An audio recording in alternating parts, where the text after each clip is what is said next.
Airtel दर बढ़ाला तार recharge plan एबे आपन को अधिक टंका दे रिचार्ज करने को पड़ो।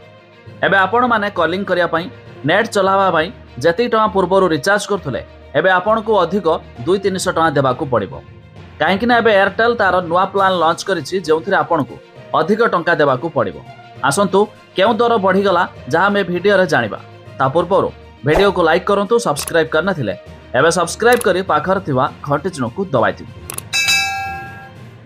तबे ये रिचार्ज प्लान देखा हेले आम एयरटेल जो ऑफिशियल वेबसाइट रही airtel.in से पोर्टाल आम विजिट करें। ये 3 लाइन रे क्लिक करवा आपन को देखंतु प्रीपेड रही। प्रीपेड रे क्लिक कला पर आम व्यू प्लान रे देखा एयरटेल रिसेंटली तार जो पुराना प्लान थिला जति टका से प्लान रे मध्य अपग्रेड करिछि नुआ रिचार्ज करिछि एबे अधिक टंका रिचार्ज करिया को पड़िबो। देखंतु केउ प्लान रे दर बढ़ा देचे मु आपन को जणाउछि। एठी एयरटेल रो समस्त रिचार्ज प्लान अछि। पूर्वर आपन को रही आपन जानी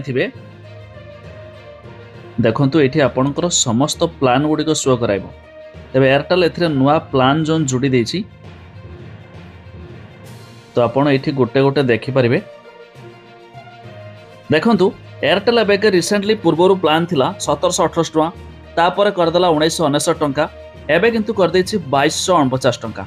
आपन जो माने लॉन्ग टर्म बा 1 वर्षिया प्लान नियंती 2249 टका रिचार्ज कले आपन को 30 जीबी डाटा मिलिबो 365 दिन वैलिडिटी मिलिबो।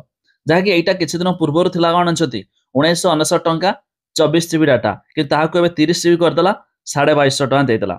एबे एथिरे एक नुआ प्लान आनिछि 1969 टका।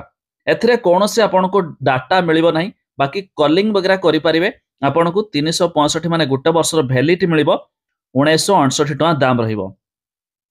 ता छडा आवरी देखंतु नुआ प्लान बहुत गुड़े जियो नहीं आसी, सॉरी एयरटेल नहीं आसी।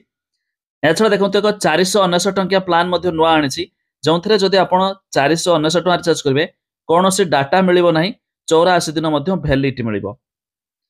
ता छड़ा आउ एक रही 499 500 एमती थिला। तो एमती भाव में जियो नुआ, सॉरी खाली जियो कथा कही देछि मु, एयरटेल रे नुआ नुआ प्लान जोड़ी देछि माने पूर्वरु जति टका आपण रिचार्ज करथले एबे आपण को अधिक रिचार्ज करबा को पड़िबो।